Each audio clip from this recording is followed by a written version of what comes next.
do this like it. I do this like it. I do this like it. I do this like veteran. You do it like rookie. All bets on me, nigga. Just ask the bookie. Smoking straight hash and cookie. You highly pussy. You been this way since you came at your mama pussy. Big nine the pushy. Smoke 'em like big blunts of cushy. Get your bitch to Woody like Toy Story. After I beat the box up Tyson Fury. Then it's time to bounce, baby. End of story. And then it's back to the money. Gotta get more. After the money, dollar bill glory. I said it's back to the money. Gotta get more. It's MBG. End of story. The prototype. I do this right. The prototype. The one that they wanna be like. The prototype. I do this right. The prototype. The one that he wanna be like. The prototype. I do this right. The prototype. The one that you wanna be like. The prototype. I do this right. The prototype. The one that they wanna be like. Watch your step. We already saw you lacking. When we hit you up, you ain't even know what happened. So the tough guy roll. We know you acting. Nigga, get your dough low, nigga. You know we stacking. Fuck with my money. I'ma cave your back in. There's money up front, but there's way more in the back. Your boy is back and your boy is in. I'm in Thailand, boy. I'm in Thailand, boy. Look where I'm at, boy. Your boy in Thailand, boy. Yeah, boy. This is like I don't know. It might be the birthplace of Muay Thai. And I'm excited to be here. Another episode of the pod is here. Talk about Fight Club. I'm like really ecstatic right now, bro. I didn't know if I was ever gonna like be able to do the pod because I'm like, all right, how am I gonna do this? Without the studio space. But we are here. I'm in Thailand on a retreat with my head instructor and good friend, Jeff Chan of MMA Shredded. And I'm excited to be here. We're doing a seminar, learning some, things, not through just striking and with Muay Thai, but also with another instructor by the name of Ali, who is proficient in yoga. So he's been helping your boy get them kicks right, so that way I can take one of y'all heads off. You heard? All right, boom, right into it. Before I get started, I wanted to, shout outs to Mavrick's Mansion Studio and Smooth Family Entertainment. If you want to follow us at the pod, follow us at TAFC POD, which is the Talk About Fight Club podcast. If you want to follow Mavrick's Mansion Studios, you follow at Mavricks without an E, MAVRICKS Mansion LLC, and Smooth Family ENT. Now, let's get into the business. I've been talking about the GOAT, the GOAT, Jon Jones. So, y'all already know how I feel about this dude. I feel like he's one of the most creative fighters I've ever seen outside of my instructor, Jeff Chan. And honestly, I don't think as a fighter, I feel like he can do no wrong. I feel like he's too intelligent of a fighter. I feel like his skill. So I've heard people say this before. Jon Jones is not the best boxer. Jon Jones is not the best kickboxer. Jon Jones is, I guess when you don't want to call him the best wrestler, right? But at the same time, Jon Jones knows how to string all these things together so creatively. So honestly, I think he is the best. The only other person that I would say does that very well is Demetrius Johnson. But I've been having a lot of chatter in my ear, and people are like, yo, bro, I feel like Jon Jones is ducking Tom Aspinall. He's ducking the smoke with Tom. And I'm like, okay, I see what y'all saying, but hear me out. Jon Jones, youngest UFC champion, 23 years old, right? So the words that are being said to me is that as a young, hungry up-and-comer, somebody gave him the opportunity to fight for the title. Now, let's be real. From what I heard, if I remember correctly, the reason why Jon ended up getting that opportunity, outside of the fact that he was just whooping everybody, I feel like he got that opportunity because the person that was supposed to fight for the title could not. So because of that, they said they brought in Jon Jones to step up and fight for the title. Obviously, he won and has never lost his belt to another fighter. He lost his belt because of Jon Jones. But he went through this run where he just destroyed all these former champions, like Rampage Jackson, took out Lyoto Machida, Shogun Hua, which is who he got the belt from. Daniel Cormier, like I can go on and on and on about the competition he had and who he took out. Now everybody keeps saying to me that, hey man, like they gave Jon Jones that opportunity as a young up and comer. Why is he not giving that chance to Tom Aspinall? And I'm like, okay, I hear you, but what does that do for his legacy? And they're like, oh, but they gave him an opportunity. I said, they gave him an opportunity because the person that was supposed to fight for the belt couldn't. So he got stepped up. The person he's supposed to fight, he's fighting. He don't need to fight Tom Aspinall. He does. So think about yourself. If you're a fighter, if you're a person that strikes and, does MMA or any type of combat sport, when you're developing yourself as a champion, you're chasing legacy, right? So let's just say Jon Jones fights Tom Aspinall and he wins. Let's just say he wins. What is everybody going to say? Oh, he's the best because he beat Tom Aspinall? I don't think so. I'm sorry. I'm not buying that. If he beats Stipe, he would have beat the greatest UFC heavyweight champion, because Stipe is the only UFC heavyweight champion, the only UFC heavyweight champion to defend the heavyweight belt 3 times. In the creation of UFC till now, no heavyweight has defended the belt more than twice. That's nuts, because in every other weight class, people have defended it, 4 or 5 times, 6, 7 times, maybe 8 times. Nobody has defended the belt more than twice because they would always lose it, right? Stipe is the only person that did it 3 times. So why not me beat the person that's considered the greatest heavyweight in UFC history? If I beat Tom Aspinall, then it's like everybody's like, what? You're not going to sit there and be like, oh my God, he's the greatest because he beat Tom Aspinall. And I like Tom Aspinall. You could ask my producer. I told my producer, when my producer wasn't giving Tom Aspinall no flowers, I was telling my producer, Tom Aspinall is that guy. He's good. But what does that do for Jon? If y'all can tell me what that does for Jon, and I already know what some of y'all gonna say, but I'm gonna give y'all a chance to speak y'all piece. I don't think he needs it. He does, like, there's only one other fight outside of Stipe that I think Jon Jones needs to have. One more. If he beats Stipe, I think the only other person that he needs to beat that would really solidify him is Francis Ngannou. Because Francis Ngannou left as the champion. He's the lineal champion in UFC, technically. He's a lineal heavyweight champion. So technically, nobody beat him for his belt. So outside of Stipe, which I think is a good fight, even though everybody, oh, Stipe's old, and excuse me, Jon Jones getting older too.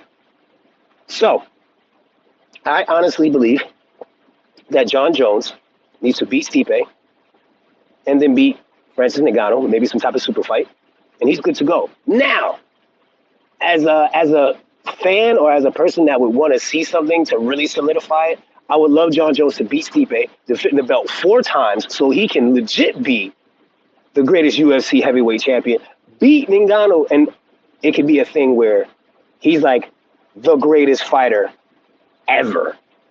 I think that way anyway, but, I believe that if he beats Stipe, he beats Francis Ngannou, and he also defends that belt 4 times, that would be the perfect scenario for me. But if he beats Stipe, fights Ngannou, and wins, I think that's it. I think that's the way to do it. I think Jon Jones rides up to the sunset. I honestly believe he does not need Tom Aspinall. Let me not front. Do I think Tom Aspinall has the skills to beat Jon Jones? Yeah. But so did Gustafsson, who everybody arguably says he lost that fight. So did Dominic Reyes, who they also said he probably lost that fight. So did Daniel Cormier, who clearly lost both fights with him. Like, it just depends on how you look at it. But that's just my opinion on it. I'm not going to dig too deep into that because y'all already know. I'm going to just tell you how it is. Jon Jones the GOAT. And as the GOAT, to me, I'm going to compare it like this. That's like Jordan, like in his prime, trying to like beat one of these guys, or just a little passes around, try to beat one of these young guys in a one-on-one game or something like that. What does that prove that Jordan can beat these guys he don't have to prove that he can beat them. He beat greats. He beat some good guys. Like, come on, guys. Let's stop it. Jon Jones is the GOAT. Accept it. He don't need Tom. He don't need it. And if y'all got a problem with that, talk to me. That's why we got comments. Talk to me. Tell me what y'all think. I want to know, because I'm going to fight y'all tooth and nail on this to the end. You can ask my producer when y'all see him walking down the street. Y'all ever see Ham Van Dam walking down the street and they say, hey, what's with Mav and John? He's not going to switch his mind. He's not changing his mind. If anybody knows how stubborn I am when it comes to certain subjects, my producer knows. I'm stubborn with certain things. You're not going to get me to change my mind. And he already know what I'm saying in the back of my head to him. So if you ever see my producer and y'all talk to him, y'all talk to Ham Van Dam, and y'all ask him about this subject, just know he's going to say Mav is not going to change his mind about this. There's no way you're going to get him to change. The only way you're going to get me to change my mind is if they actually fight and he whoop Jon Jones, which I don't think is going to happen. So I'm going to leave it at that. We're going to go to commercial break. Jon Jones is the GOAT. All respect to Tom Aspinall, but he don't need you, guys. Sorry. So we're going to go to commercial break and we'll be right back. Boop, boop, bow. This is so fire. I'm legendary, not your ordinary. I'm legendary, not your ordinary. I'm legendary, not your ordinary. I'm legendary, not your ordinary. I'm legendary, not your ordinary. Hold up, nigga. You know what, nigga? Holding your head like a donut, nigga. Even your bitch know I go nuts, nigga. And all she wanna do is blow nuts, nigga. Before I got the top, I had to roll up, nigga. Damn, me do it sloppy when you go down, sister. I do this shit like I do it for TV, and I spit fire like Mario and Luigi. Off the leaf, though. You know I cheat, bro. Roll up the top of the loud hash in the key, bro. You should know I'm bout it like Master P, bro. Shotgun ride, shocking on the passenger seat, bro. Keep sleeping and you take a nap, nigga. Chasing the money is where I'm at, nigga. I'ma do what I do to get them stacks, nigga. Fonz is legendary, that's facts, nigga. I'm legendary, not your ordinary. I'm legendary, not your ordinary. I'm legendary, not your ordinary. I'm legendary, not your ordinary. I'm legendary, not your ordinary. Fonz better than the best. About to fuck the game up like favoritism from the ref. Strong blickies off the steps. See how quickly you get wet. Brand new gaffer misses hippie. Strong blickies off the rippy. You see that niggas can't get with me, but you can believe it or not, like Ripley's. Everything I spit, brother, straight classic. And everything you spit, nigga, waste basket. Radio or switchblade, you know I gotta get paid. Sometimes you catch a bad break like Alex Smith leg. Bar straight witty, BK, then witty. Use a bitch doggy like you. Ooh, we are back, and I'm not gonna lie to y'all, it is hot out here. Like I wish I could have like Derek Lewis pop up and be like, balls is hot. That's how, it's hot. It's hot out. I'm sweating. My shirt is sticky. Like, it's hot. It's hot in Thailand. Like, it's a different type of hot. Like, my producer would not want to be here right now. If anything, if he was here, he would want to be inside. It's that hot. It's hot. Like, the back of my knees is sweating. Anyway, let's get back into it. So, I don't know if y'all noticed this, but y'all notice how, like, mad MMA guys want to transition. So, of course, Conor McGregor, fought Mayweather. Everybody wants to transition to boxing. He fought Mayweather. I even hear Sean O'Malley talk about he'll piece Gervonta Davis up. I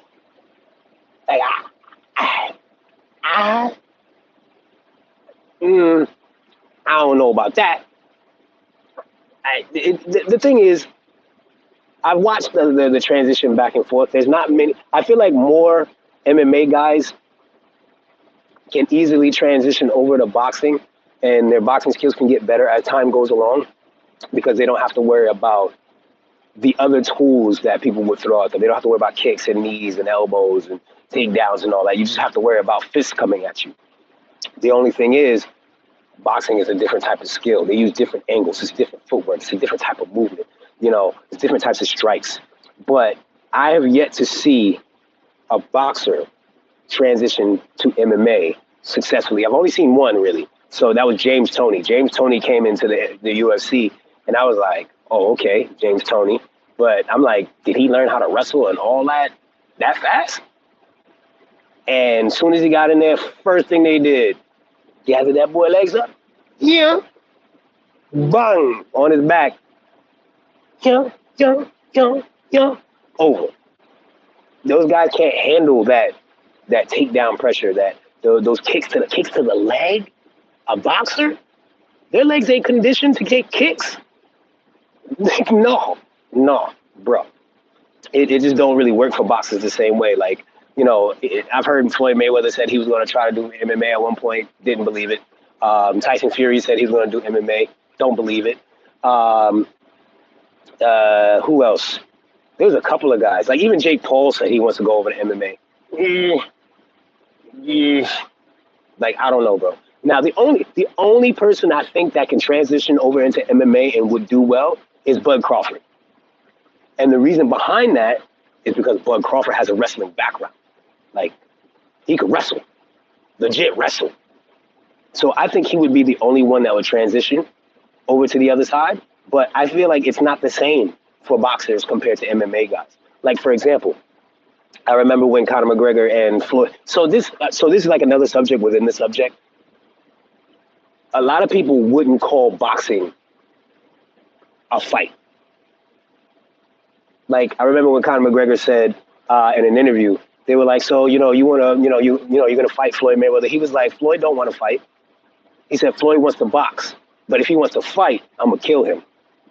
Which, sorry, Floyd, no disrespect. Like, you the man, Floyd. But you don't want no fight with Conor McGregor. You don't want leg kicks. You don't want elbows. You don't want takedowns. You don't want jiu-jitsu and wrestling. Like, I feel like one of the worst UFC guys can take out Floyd in an MMA fight. There's just too much. There's too much to worry about. There's just too much you can't grasp. Like, you might be popping that jab, pop, pop, uppercut, like all those different angles. But if that dude level changes and ducks under and shoots for that double, even if it's a single leg, you're not going to be able to use your hands the same way once that person gets a hold of, one of those legs. I'm sorry. It just don't work that way. It's a different world. They're both different worlds. But I feel like that MMA guys transitioning into boxing, it's a little bit easier. Not a lot, but a little bit easier because I feel like it gives you the opportunity to be able to just work that one skill. That's why I feel like Francis Ngannou did, it was like easy work for him to come back to MMA because it was like, oh, I ain't got to worry about, I can just grab this dude and throw him down and do whatever I want at that point. First of all, let's not sleep. Even though that dude was bigger than Francis Ngannou, everybody keep forgetting how strong Francis Ngannou is. That boy's strong. Strong. Okay? He put homie on his back and he was like, nah, you ain't going nowhere. You ain't going nowhere. And I want y'all to look back at that fight. I told y'all, I watched it again. The boy was getting his butt kicked. He was getting hit.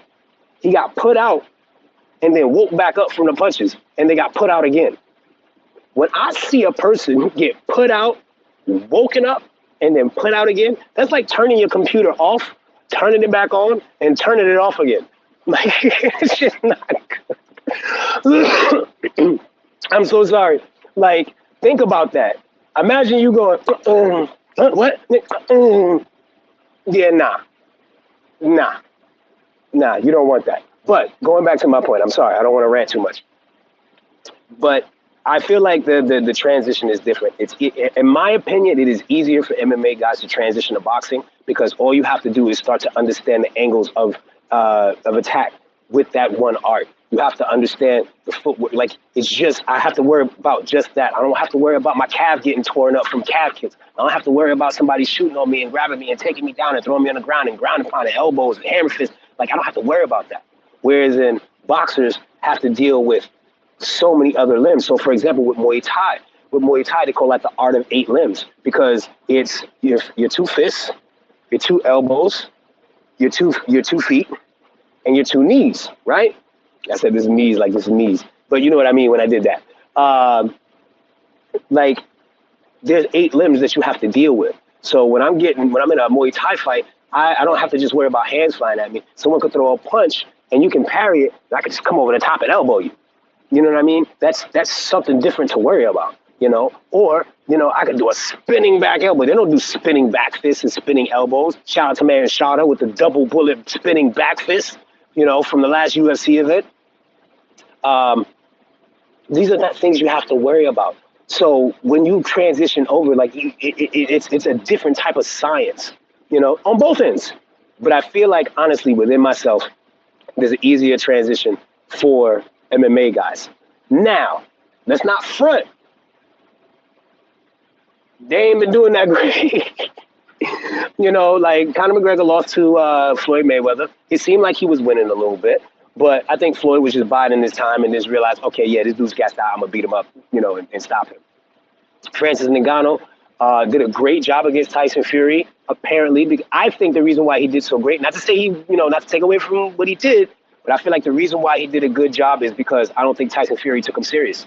So I think Tyson Fury got put down, you know, not knocked out, but, you know, got knocked down in the fight because he's like, oh, okay, yeah, this dude does hit hard. And, you know, he's strong. But Tyson Fury just eked that one out. Whereas when Francis fought AJ was like, oh, okay, Tyson Fury was playing games. I'm going to put this dude down now. He knocked him down. He got back up. And he's like, all right, now go to sleep. And y'all know I ain't really the biggest AJ. For those who know me, I ain't the biggest AJ fan. I feel like AJ, that's a whole nother story within itself. But not the biggest AJ fan. Not hating, just he ain't the one. You know what I mean? Like, when it comes to that heavyweight division, he ain't the one. You know? But yeah, once again, I'm gonna ask y'all, tell me what y'all think. Do y'all think it's easier for boxers or for MMA guys to transition between sports? I honestly think MMA guys have a little bit better of a chance. Whereas with boxing guys, it don't work the same. I feel like the head movement is different because as a boxer, you can have head movement. You can be moving around. Head movement. Now, let me stop. Sorry, Rhonda. Love you. When you're moving, let's just say you slip and you duck down. Only thing that I would have to really worry about as a boxer if I slip a punch and duck down is maybe an uppercut coming. But in MMA, I got to worry about a knee or a foot coming to my face. And trust me, getting hit with a leg to the face is totally different from getting hit with a fist to the face. Like it's like someone taking a bat and swinging it at your head as hard as they can. Think about a baseball player swinging a bat at your head. That's what a kick feels like. Legit. Ask anybody. It's not pretty. Trust me. So, in my opinion, it's easier for a MMA guy to transition over to boxing. I just don't think the boxers just have the skill to pick up so many extra skills and extra, arts in order to make that part of their game. And that's just my honest opinion. Except one guy, Aaron Pico. Aaron Pico was a Golden Glove boxer. He's in Bellator, which I wish he wasn't in Bellator. But Aaron Pico, check out Aaron Pico. That boy got hands. And from what I know, he also has a bit of a wrestling background. Aaron Pico's dope. Yeah, check him out. But yes, tell me your thoughts. I'm going to go to commercial, and we will return shortly. Bitch, I'm in my bag, smoking gas to the fans need me.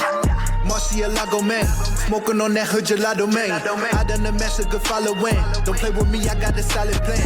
Got me a stove, put my chicken on it. Couple bags to spend, but I ain't tricking on it. Heard your bitches want me, tell her cop me a zip. Sorry, I ain't that affectionate. Hello, you horse.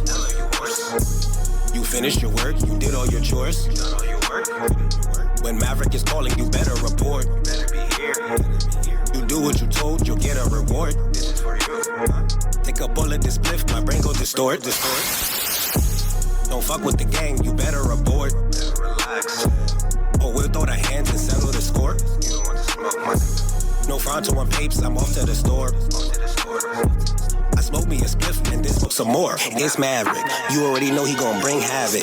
Getting to the breach, man, I do backflips. Hawking for the green, I'm a straight savage. Nigga checking me, man, it ain't happening. Now I'm rolling 3 and I ain't capping. Chiefing on the tree and it's straight magic. Yeah, it smelling sweet, but you can't have it, bitch. Murcielago man, smoking on that hood gelato man. I done the mess a good following. Don't play with me, I got a solid plan. Caught me a stove, put my chicken on it. Couple bags to spend, but I ain't tricking on it. Heard your bitches want me, tell her cop me a zip. Sorry, I ain't that affectionate. Murcielago man, smoking on that hood gelato man. I done the mess a good following. Don't play with me, I got a solid plan. Caught me a stove, put my chicken on it. Couple bags to spend, but I ain't tricking on it. Heard your bitches want me, tell her cop me a zip. Sorry, I ain't that affectionate.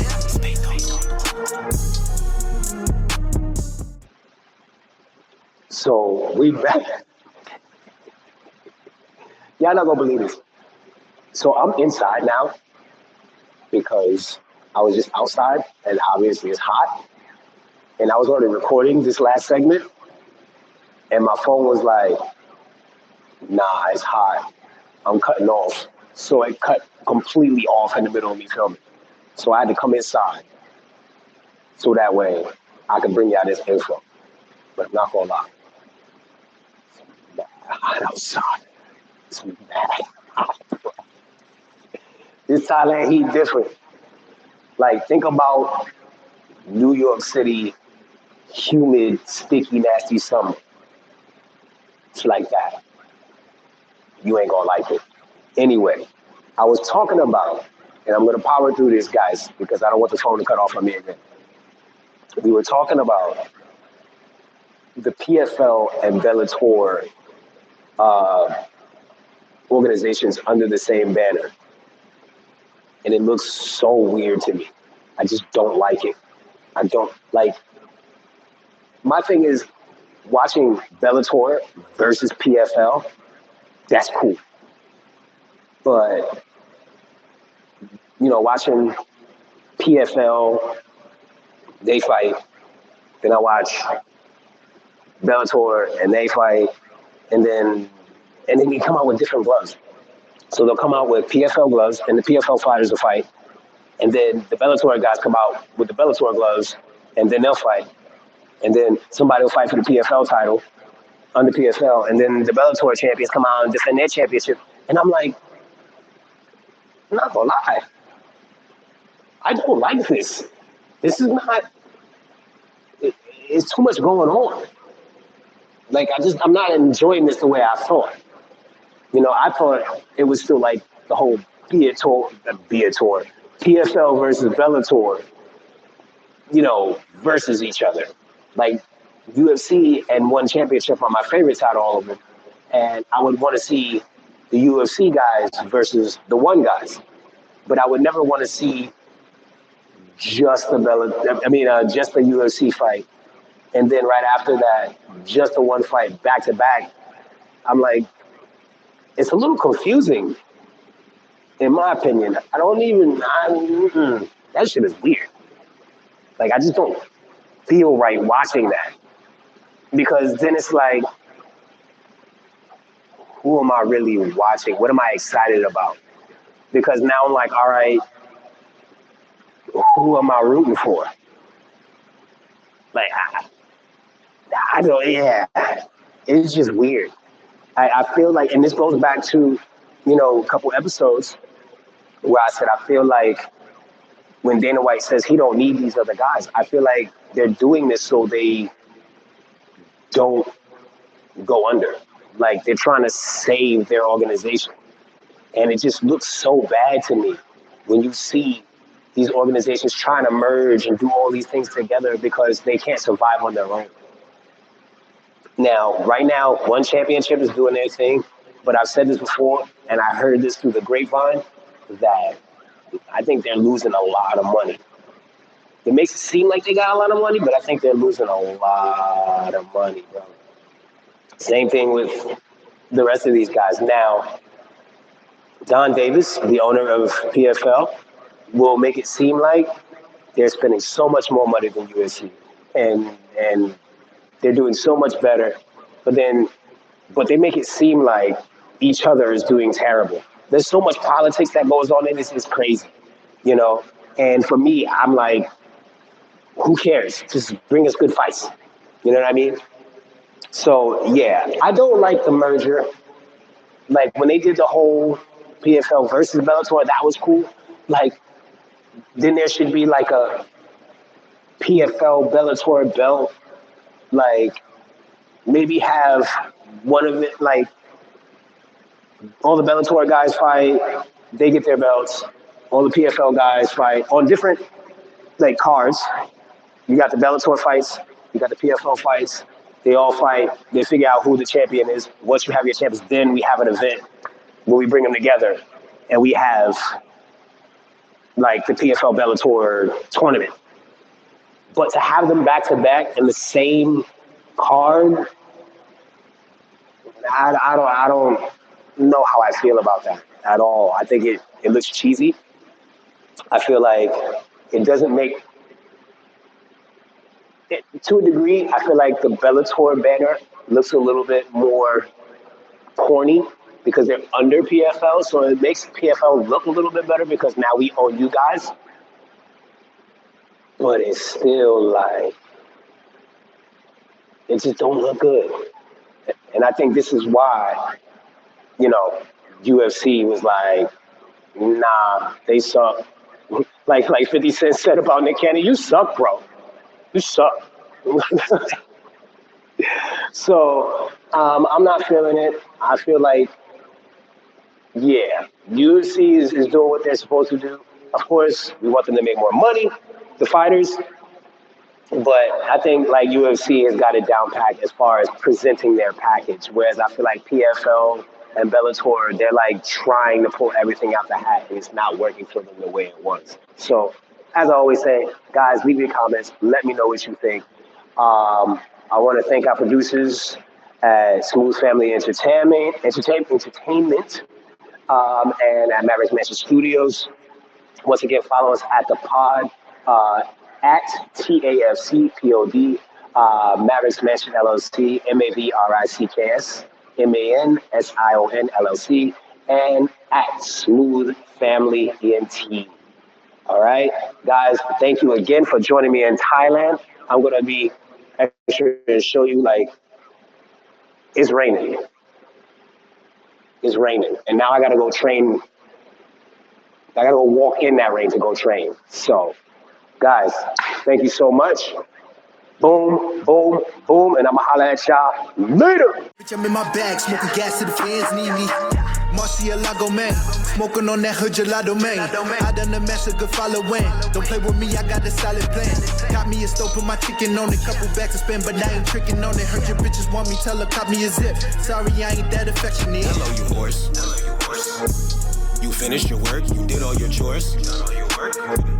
When Mavrick is calling, you better report. You do what you told, you'll get a reward. Take a bullet, this spliff, my brain go distort.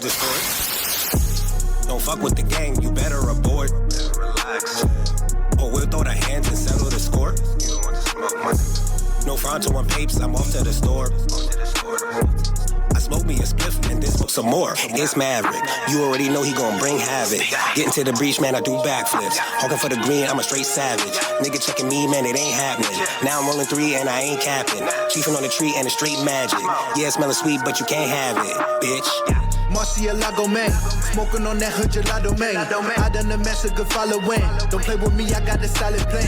Got me a stove, put my chicken on it. Couple bags to spend, but I ain't tricking on it. Heard your bitches want me, tell her, cop me a zip. Sorry, I ain't that affectionate. Marcialago man, smoking on that hood gelato man. I done the mess, a good following. Don't play with me, I got a solid plan. Got me a stove, put my chicken on it. Couple bags to spend, but I ain't tricking on it. Heard your bitches want me, tell her, cop me a zip. Sorry, I ain't that affectionate.